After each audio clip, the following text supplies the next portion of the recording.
Chapter 9. In Wyatt's opinion, the worst part about ambushes was the unsteady waiting. Every second felt like it could stretch into hours while at the same time passing faster than the blink of an eye.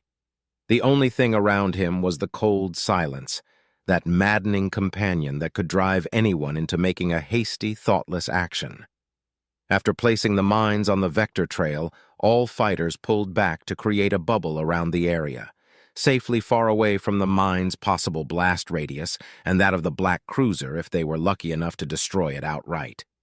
Each 20-meter-long fighter floated suspended in space several kilometers apart from each other, but within near instantaneous communication.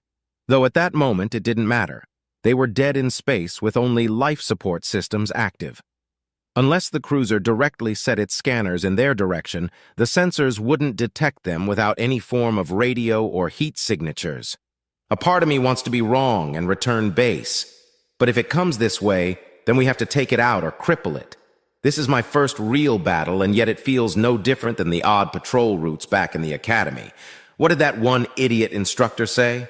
Ambush tactics may be useful, but they are dishonorable. A true pilot should never use them willingly. An open engagement is always the honorable thing to do, he thought silently, smiling at the pleasant memory of him beating said instructor by being stealthy and ambushing him over and over again until she finally conceded defeat. That got me a week's worth of cleaning duty, but seeing her enraged face was so worth it. I will never understand why most nobles believe that trickery, ambush, stealth, and deception are unworthy or dishonorable in combat, yet they happily use them everywhere else. You either win or you die in a battle. Simple as that. Pirates and the Drazen sure as hell don't care about being honorable. Wyatt sighed, checking his vitals and the life support system for the umpteenth time in what felt like 5 minutes. Dark scenarios played across his mind, picturing the black ship appearing suddenly only to destroy them all in a counter-ambush. The idea of his homeworld, Volantis, falling into infighting sent shivers down his spine. Whatever would happen to his brother, to his parents, what about his neighbors? The kind old lady that always fed the local galas, the grump old fart that was Mr. Warlow, always complaining about the nobility but ready to share some of his homemade meals with everyone. Would the local shelter have to close because of tax increases? Would conscription be enforced? Stop thinking about it, Wyatt. Stop it, he muttered to himself, hands shaking slightly. They'll do their part. They'll survive. Trust the prince. Duke Draymore will be defeated, and peace will come back to the principality. They'll be fine. They'll be fine. This isn't a civil war. Yet, he grumbled, clenching his teeth tightly. Why must you always be such a damn pessimist? He asked no one. Then he chuckled darkly. No, I'm a realist. I'll leave the doom and gloom thinking to someone else. Until things become clear, I'll do my best to aid the prince in achieving victory. But I do wonder, though, why did Duke Draymore stage a coup in the first place? Most nobles are power-hungry, glory-seeking, and self-righteous by nature, but Duke Draymore was always portrayed as a level-headed noble. He asked himself, then shrugged 10 seconds later. It doesn't matter now. All that matters is stopping him as soon as possible. His eyes wandered to his black tactical display, eyes narrowed. Pride of Axtell. I saw that name once or twice in Commander Redford's reports. A heavy destroyer, if I remember correctly. What were they trying to achieve? Humming deeply, he crossed his arms. I'm sure the prince is going to order boarding teams to capture any survivors and find out how and why there were so many ships waiting for the fleet's arrival. With any luck, he won't blame me for this debacle, and if he does, well, I just hope it ends quickly. Several more minutes passed in relative silence as he tried his best to remain focused and calm until the AI chimed. Alert! Proximity sensors have detected a faint heat signature approaching quickly. Wyatt felt his heart jump to his throat as he placed his hands on the controllers. Activate external cameras only. Focus on the heat signature, he ordered, and a few seconds later his display monitor showed the smooth black exterior of the black ship that faintly reflected the light of the distant star, masking it as a mere reflection to all but those who knew what they were looking for. He stared at the 3-kilometer-long ship with apprehension. Despite its size and mass, it was still relatively sleek, shaped in that now familiar arrowhead design. Even the powerful engines that propelled it forward were barely detected by his sensors. Silently, he reactivated his tactical display to show the ship's vector route, and he smiled when it was still heading in the same direction. It was now the time for the most dangerous part of any ambush, the execution. On his display, the ship moved steadily toward the waiting tactical mines. A scanning sweep would reveal the existence of the mines and the fighters at the distances they were currently at. But scanning something not only required a ship to remain as stationary as possible, it also consumed a lot of energy, computational power, and basically acted as a distress beacon that more or less revealed you were there. Come on, just a little closer, keep moving," Wyatt muttered, eyes glued to the display, refusing to blink.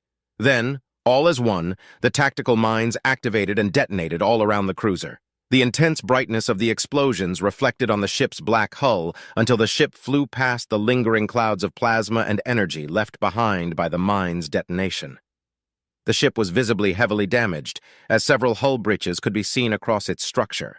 Atmosphere and internal fires were being sucked into the vacuum of space as it moved, and its engines were considerably weakened, but not disabled.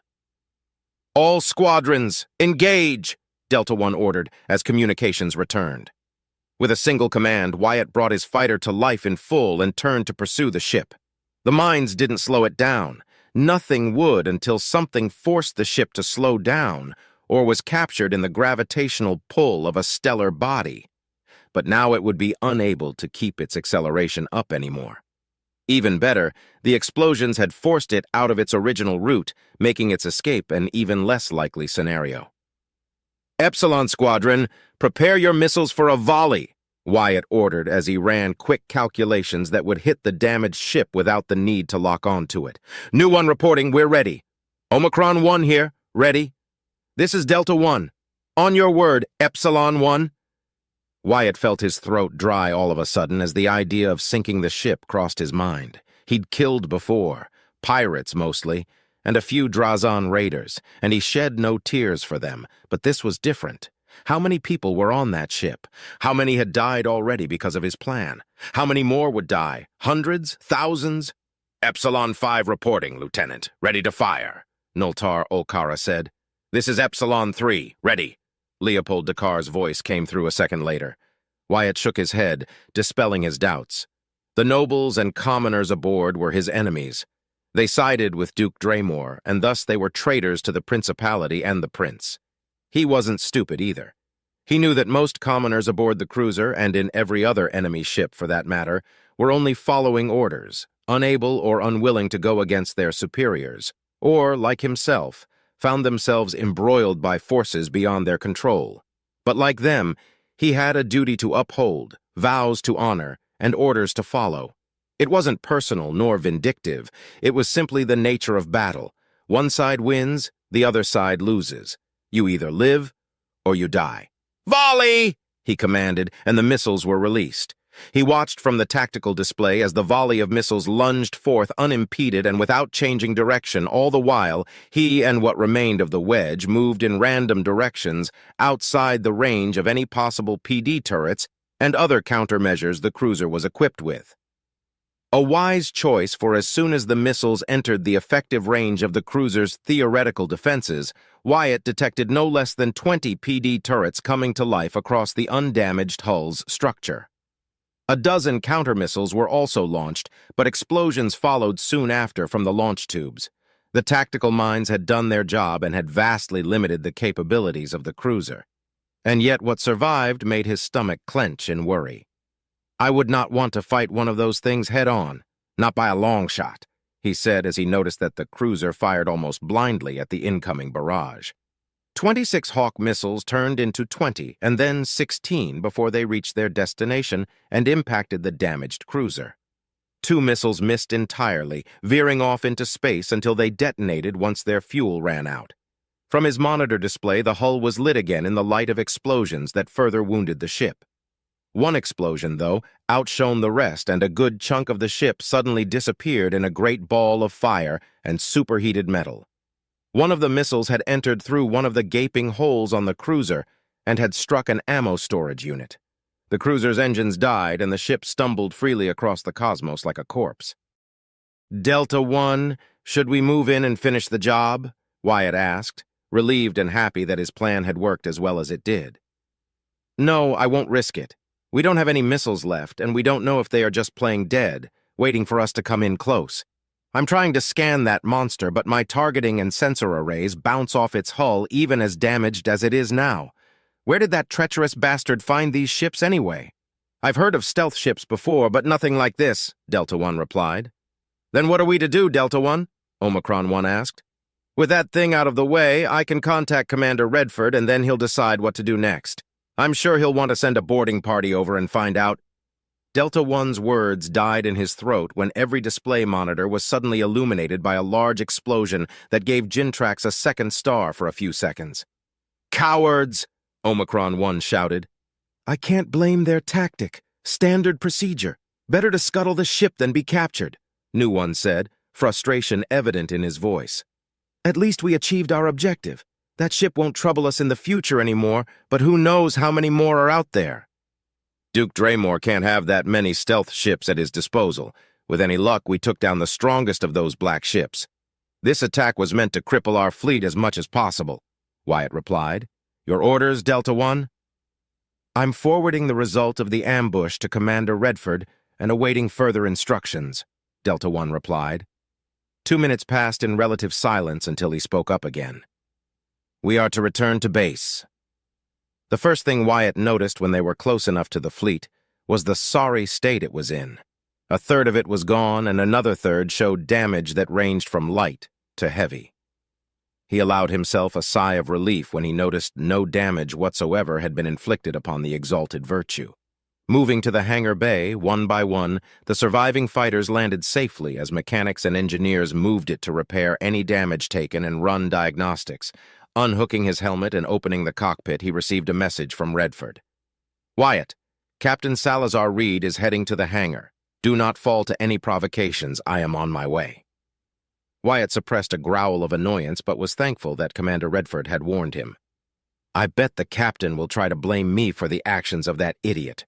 Wouldn't be the first time I'm used as the scapegoat for some petulant noble's misdeeds. Let's get this over with. As he stepped out of his fighter and joined the rest of his squadron, lining in wait for the commanding officer to render a personal report, he saw a fuming, brown-haired man in his 50s, his dull gray eyes showing nothing but contempt and fury as he approached, flanked by a detachment of Marines behind him. His uniform gave away that he was with the Marines, and he was not happy at all. Sparing a quick glance at his comrades, Wyatt saw that they were not at all surprised to see the man heading their way. Ensign Gregor Undaj was the shortest of the group. His slightly grayish hair and his chubby physique made him look unthreatening, but his posture was firm and proud. Warrant Officer Leopold Dakar had short black hair, his eyes brown as he was a commoner like he was, and was pretty average in both appearance and build, though the nasty scar on his neck and left cheek was pretty notable. Finally, Ensign Nultar Okara, his hair was shoulder-length and with a greenish hue.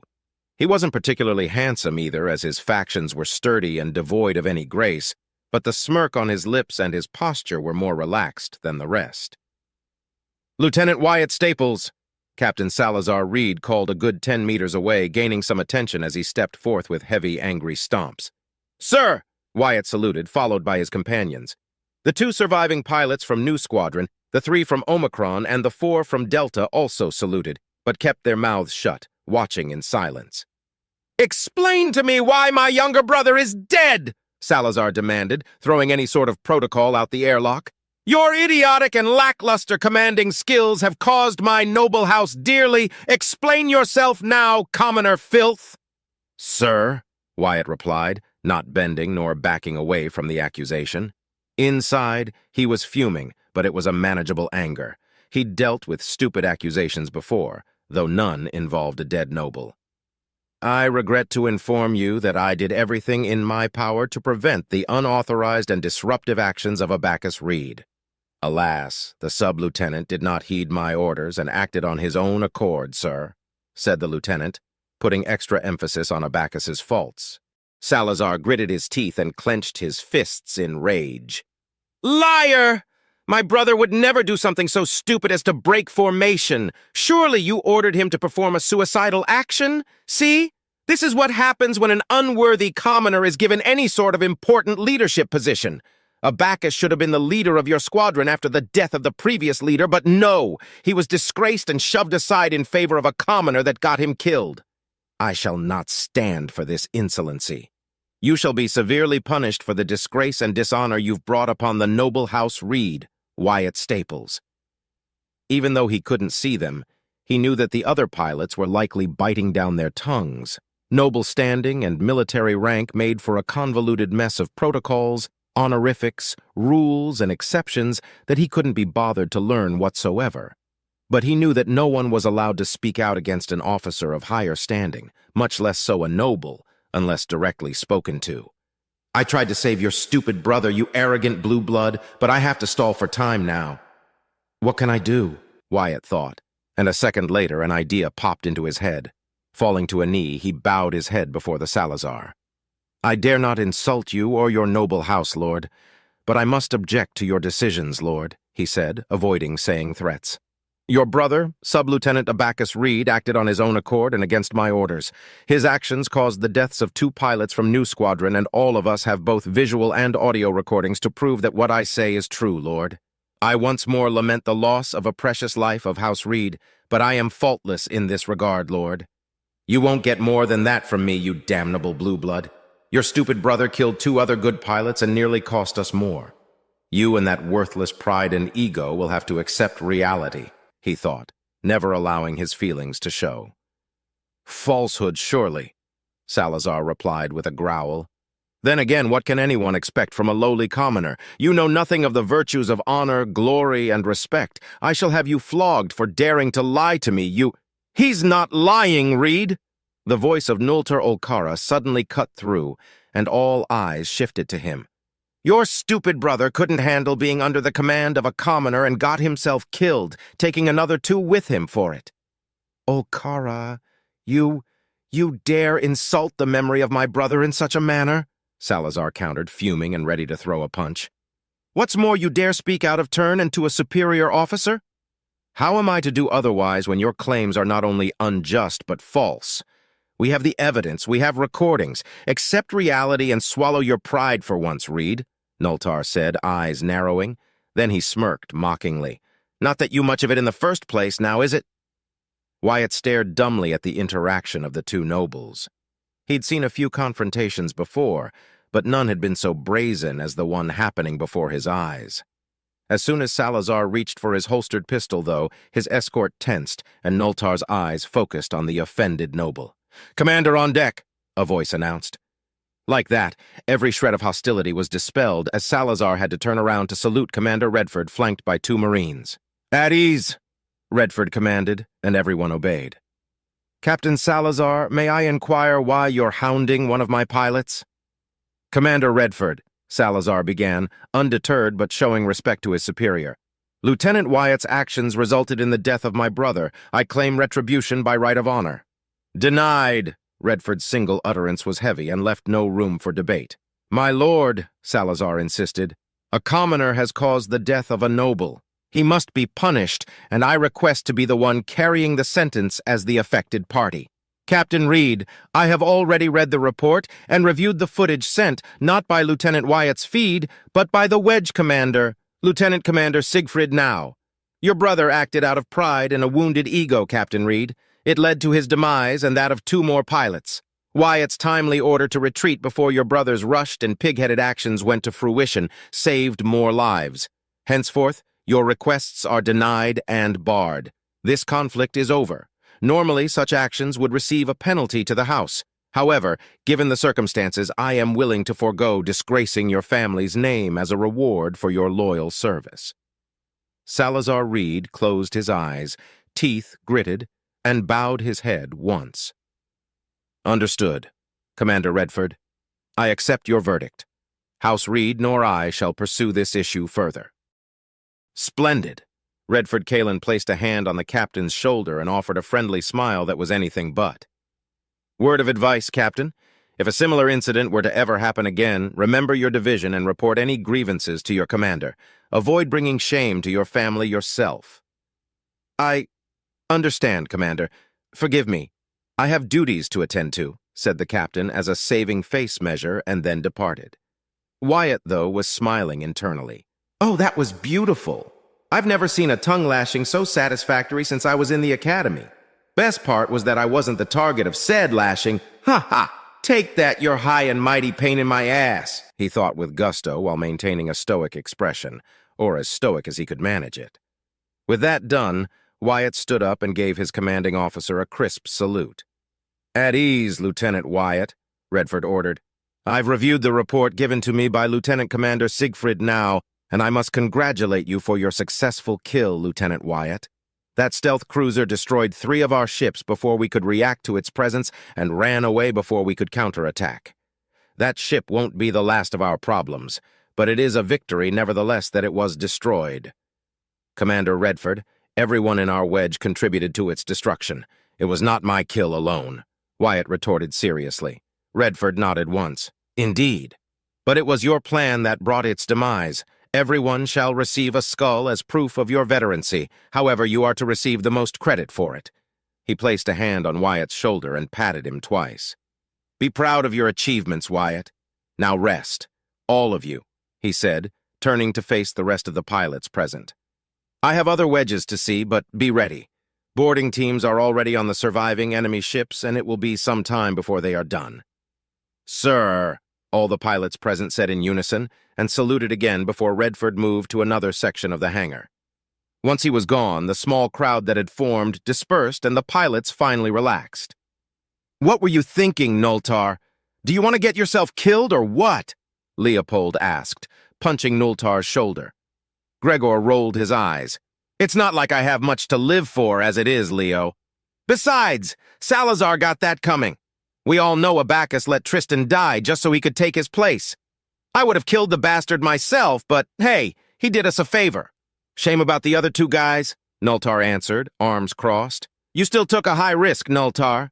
Abacus surely deserved to pay for his crime, but you just don't talk to a superior like that, Gregor said, checking his suit and then pointing at Wyatt.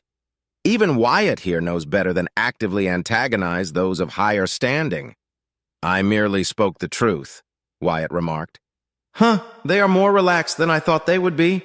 At least now I have yet another reason to don't feel any pity for that idiot's death, he thought, sitting on a large crate, joining his comrades. Excellent work out there, though. Shame I couldn't stick to the end. Sounds like hunting that black ship was a highlight of this battle, Gregor lamented. You know, I had my doubts about you, Wyatt, but after today I think you'll make a good squadron leader. Same, Leopold added, smiling. Now I'm not the only commoner in the squad. Although that's not saying much since you're kinda like a pseudo-noble, Staples. Wyatt huffed. Please, we both know that's hardly the case. But hey, the prince has more siblings in danger. Save one and you may get a promotion too, Wyatt replied, relaxing a bit more. Gregor and Leopold chuckled, while Nultar merely stared at him with curious eyes. Thank you for trying to defend me, Ensign Nultar. I agree with your companions that your actions were reckless, but your sentiment is appreciated. Nultar nodded. No need to thank me, Lieutenant. Any reason to see a Reed get what they deserve is enough to make me happy. Helping out was just a happy coincidence, he chuckled. You may not recognize me, but I also participated in the competition. I can finally congratulate you on your victory. Excellent performance, he said, offering a hand. Wyatt stared at his outstretched hand and then up to him again. You're a noble, are you not? Nultar rolled his eyes and brusquely took Wyatt's right hand and squeezed it, shaking it firmly. Disgraced noble, technically speaking. I know commoners and nobles aren't supposed to shake hands, but hey, who cares if I do it? Pleased to meet you, Wyatt Staples. The pleasure is mine, Nultar Olkara, Wyatt replied, surprised but pleasantly so. He then stretched a hand to Leopold once Nultar released it. The 2 shook hands in silence.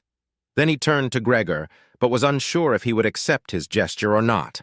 Deciding for the latter, he nodded once. Cautious, Gregor said, returning the nod. I can respect that. Just admit that you have your head up your ass already, Gregor. Leopold barked out a laugh. We've been in the squad for over 2 years, and he's never once shook my hand. Not even after I saved his life back in Honduras 5. Nobles, am I right? Excuse me, Gregor said, offended. Has your commoner brain finally rotted? I believe it was I who saved your worthless life in that battle. In your dreams, perhaps, Undaj. Or did you get banged in the head good this time? Leopold countered. Wyatt could only stare as the two pilots started to go back and forth, claiming feats and insulting each other at every turn. And yet, none of it sounded malicious or cruel. Are they always like that? He asked softly. Better get used to it, Lieutenant. Once they start, very little can shut them up, Nultar answered. Wyatt nodded in response and waited for further orders, whatever those may be. Don't get attached to them, Wyatt. You might die, or they might die in the coming conflicts. Better to keep them at arm's length. Chapter 10. The hot water of his shower hit his skin, shedding the tension and stress away from his body. Commander Redford had dismissed every fighter pilot after 3 long hours of waiting.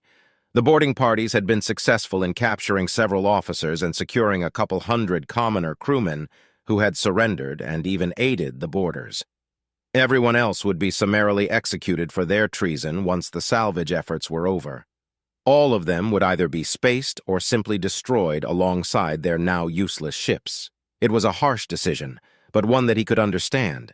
The fact that the prince himself gave orders to spare those who surrendered reassured him that he was on the right side. But it made the loss of so many lives weigh no less in his mind.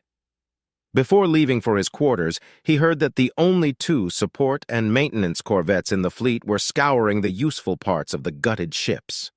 Hullbreaker teams were hard at work patching the wounds the damaged vessels of the fleet got, and medical wings were full of wounded, as well as performing funerary rites for those that were lost, both those whose bodies could be recovered, and those that couldn't. Turning off the water, he grabbed a towel, dried himself off, and then allowed the drying routine to get everything else and cleanse his shower. Water was precious after all and needed to be recycled as much as possible in case harvesting was not an option. Stepping out of the shower, he quickly changed into a fresh uniform and sat on his bed, thinking about nothing and everything at the same time. After several minutes of silent contemplation, he glanced at the door. I guess the prince doesn't believe I'm a traitor, he sighed tiredly. I don't know what's worse. The chance that Duke Draymore has so much foresight despite the distances at play here, or that there may be one or multiple traitors hiding in the fleet's crew. The thought alone was disconcerting, and opened so many dark possibilities that it made his head spin. And here I am, a mere lowly commoner that can't do anything except shoot things. His stomach chose that moment to rumble. I wish I still had some of those sweets Princess Clara gifted me, he muttered, barely able to stop his mouth from watering. After 2 more minutes of silence, he suddenly stood up and cracked his neck. Since I was dismissed, that means I can do whatever I want. If that's the case, then I'll make the most out of it and go to the training chambers. Now that I can use them, there's no excuse to not sharpen up my skills, right? His question went unanswered. His trip took only a few minutes, and when he arrived, he found the place busier than usual. Several judging eyes fell upon him, and murmurs became more prevalent. Mixed within those glares, there were also eyes of approval and even some mild admiration. It was an odd mix, but the latter was surpassed by the former. Still, he found an available chamber and opened it. He was about to enter it when a hand grabbed his shoulder and shoved him aside, almost making him tumble. Turning quickly, he saw that a tall, black-haired man had been the one responsible. His tank insignia put him as a lieutenant commander, a noble. I'm terribly sorry, Lord. Did you want to use the chamber yourself? Wyatt asked, saluting the noble in question, while his mask was strong, hiding his annoyance. The noble in question lost the smug smile he had after hearing his response and turned to face him. So you are Wyatt Staples. You are lackluster, to say the least. I was expecting someone more statuesque, impressive, in words you can understand, for someone who has gained so much attention since your promotion. I believe I am at folly for expecting anything dignified from a mere commoner. I am not surprised in the least by your persona, Wyatt Staples. And you're not exactly a shining beacon of exemplar model either, Blue Blood, he thought, his mask never crumbling. I aimed not to fill expectations, Lord. I am a simple pilot, nothing more, nothing less. Am I excused, or does your lordship require something of me? I have orders to complete a series of simulations, Lord. Technically a lie, but hey, he doesn't have to know that. Seemingly frustrated, the noble, who was a good head taller than him, leaned over, making use of his bulkier frame in an attempt to intimidate him. Be aware of this, commoner. Many of us know what you're up to, but you will fail. Remember that. We are watching, and we do not like filthy, opportunistic upstarts. Now get out of my sight before I remove you myself, commoner. Wyatt bowed his head once, saluted again, and moved to another training chamber without uttering a single word, only to be rebuked a dozen more times by nobles of various ranks and divisions. Finally, he got into a training chamber after 10 minutes of searching and waiting. As he sat down and the neural link was created, his mask broke and his expression turned sour. At least now I have more motivation to tear up things in the simulation, he whispered to himself, gripping his handles tightly. Upstart? My plan? Are all nobles that insecure about their positions and the standing of their houses? Who am I kidding? Of course they are. So it's not just a wounded pride I'm dealing with, but they see me as a threat, and they farted up me as some kind of master manipulator in their heads? He said, each word laced with disdain. I don't know if I should laugh or find it flattering that they see me like that. Do you want to know what my plan is? Oh, high and mighty nobles, he said as he clicked on a random simulation. He was too annoyed to care at the moment. My plan is to survive, aid the prince, restore order across the principality, and carry out my military career until I can retire. I don't care about whatever your imaginations scrounge up. Letting a final growl, the simulation started. As luck would have it, it was an open battle. That is unfortunate to hear, the prince said, pinching the bridge of his nose in frustration. Are you certain nothing more could be extracted? Lukacs Ishtal, commander of the intelligence division, shook his head, sharing the frustration of the prince. Regrettably, our assumption that the rightful path was commanded by a main bloodline Caiston, possibly the heir himself, was wrong. The rightful path was commanded by Baron Linaro Caiston, second bloodline but nowhere near high enough on their succession ladder, he scoffed. That damnable Caiston knew next to nothing, and the systems within their ship were purged utterly.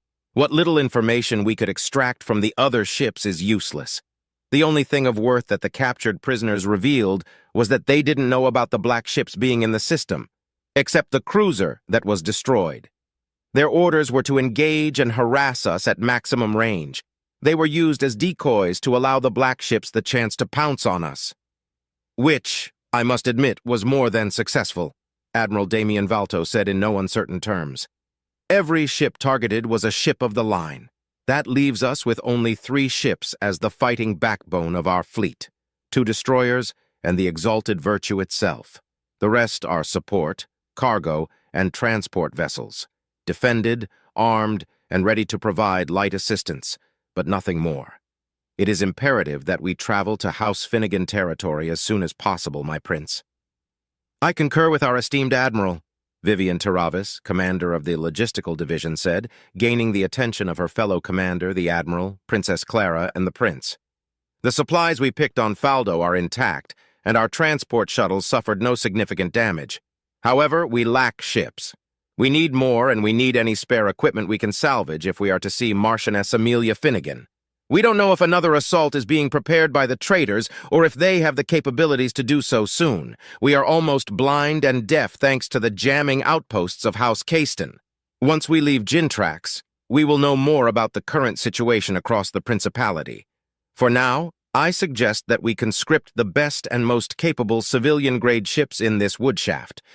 Perhaps there will be mercenaries we can call to arms, Gregor Lintar, commander of the Communications Division, offered. I believe we don't have an alternative in this case, as much as it pains me to admit it, Commander Redford said, looking at the prince. We lack fighters, my prince. We have many pilots, and despite our recent losses, some of which are more regrettable than others, my fighters are ready to fight for you until the end. Nevertheless, we can't rely on them to bring us victory without proper support and numbers at our side. Juliana Winfield, commander of the Marines Division, nodded in agreement. My Marines are eager and ready. The boarding assaults only saw a few deaths among the commoner auxilia, and just 2 proper Marines fell in the process. For proper assaults against trader stations and, Prince forbid, battleships, I will need more." The prince wore an unreadable expression before giving his answer. "I was afraid that was the case. This ambush cost us dearly, but between the black ships destroyed and the battlecruiser, we inflicted more damage to them than they did to us. Redford, I take it your report was correct and was in no way motivated by favoritism?" he asked, though he already knew that wasn't the case. Redford nodded once and noted that George Lintar, William Hempstroke, commander of the Mechanized Division, and Frederick Anderson, commander of the Infantry Division, tensed slightly. His other fellow commanders, except for Juliana, remained stoic and focused on their respective duties. Even Hannah Talaro, commander of the Royal Orbital Strike Forces, or ROSF for short, only allowed herself a short chuckle. But while brief, he caught that botch Clara and Cynthia perked up, just enough to let his trained eye notice the minute changes in their expressions. They had read his report already, he was sure of it. "My liege, I assure you that my report is as clear to the factual evidence as possible. To ensure veracity, only the perspective of Lieutenant Wyatt Staples was not taken into account. All relevant information was gathered through the footage, recording, and testimonies from the surviving members of the wedge he was part of. Level-headed and direct, yet cautious and decisive? You were not exaggerating when you described him as a paradox, Redford," Juliana commented. "I am starting to regret not extending a formal invitation for him to join my house as a knight upon his arrival. Wyatt Staples certainly has talent. He is resourceful and a quick thinker. I shall grant him that much praise," said the bald commander with a tiny smirk across her lips. "But is he loyal? How do we know he didn't lie to the prince and set us upon this ambush?" George countered, hiding his disdain behind a curtain of suspicion. "He was directly responsible for the destruction of that stealth cruiser, George. I don't trust the boy in any regard just yet, but even I can see that in such an accusation he is faultless," William replied, crossing his arms.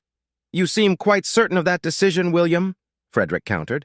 "Oh, sure, a commoner warrant officer hauling compost is the perfect spy sent to infiltrate our fleet by saving Princess Clara from capture or worse. Faultless strategy.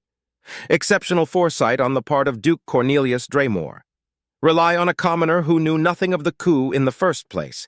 I can't see any flaws in such a stratagem," Hannah replied, her mocking tone thick and steady. "Enough," the prince said tiredly. "Lieutenant Wyatt Staples performed admirably during this battle, and, if nothing else, it confirms that his victory in the competition was not a fluke." Turning his gaze to Redford, he continued, "If need be, take him under your direct care, Redford. Do not coddle him, but ensure that he remains strong and loyal. Not only has he earned a personal debt on my behalf, but his talents must not be wasted. We will need all the exceptional, loyal, and talented people we can gather regardless of status or origin. Loyalty is its own reward." "Loyalty is its own reward," everyone muttered after the prince. "With that cleared, let us discuss the next topic of interest, Woodshaft and our next actions. I will be blunt. We will need to conscript ships and, quite possibly, take with us many of their mechanics, engineers, menial staff, extra supplies, and local law enforcement equivalent to bolster our ranks. I will, however, forbid any hostile actions to be taken that are not in self-defense." His expression hardened, showing his burning determination. "I will avoid butchering my people as much as possible. Our enemy is Duke Draymore and his conspirators. Remember that, everyone." Everyone was silent for several seconds until Clara spoke up. "Brother dearest," she began, "I believe I can help you in this regard. If you are to permit me to solve this problem within my capabilities, then I shall arrange a satisfactory, mutually beneficial exchange." The prince stared at his sister for several seconds, processing her request and offer. He glanced at Cynthia, who stood behind her. The blue-haired woman slowly blinked in response. The prince hummed deeply and straightened himself. "Very well. You have free rein, Clara. Do what you must. Your orders shall be like my own." Clara bowed her head. "Thank you, brother dearest." With a smile, she stood up. "Apologies, but I must retire now. I have much to think about, much to plan and organize, and little time." Juliana and Redford exchanged a glance, confused. Wyatt Staples was immersed in the simulation, grinning madly as he took down his 20th Drazen fighter alongside a full wing. He wasn't the leader either, not even the leader of a squadron. He was a mere pilot doing his best to win the battle and avoid being taken down. Suddenly, just as he was about to add another tally to his score, the simulation paused and a familiar voice called within his mind. "Wyatt, Princess Clara summons you. Met me in the hangar in 5 minutes. Do not be late," Cynthia ordered. Then, she added, "Do not forget about your training. I have not. It shall be resumed without fail." "Is it too late to choose desertion?" he muttered as the simulation resumed, only for him to be destroyed a few seconds later.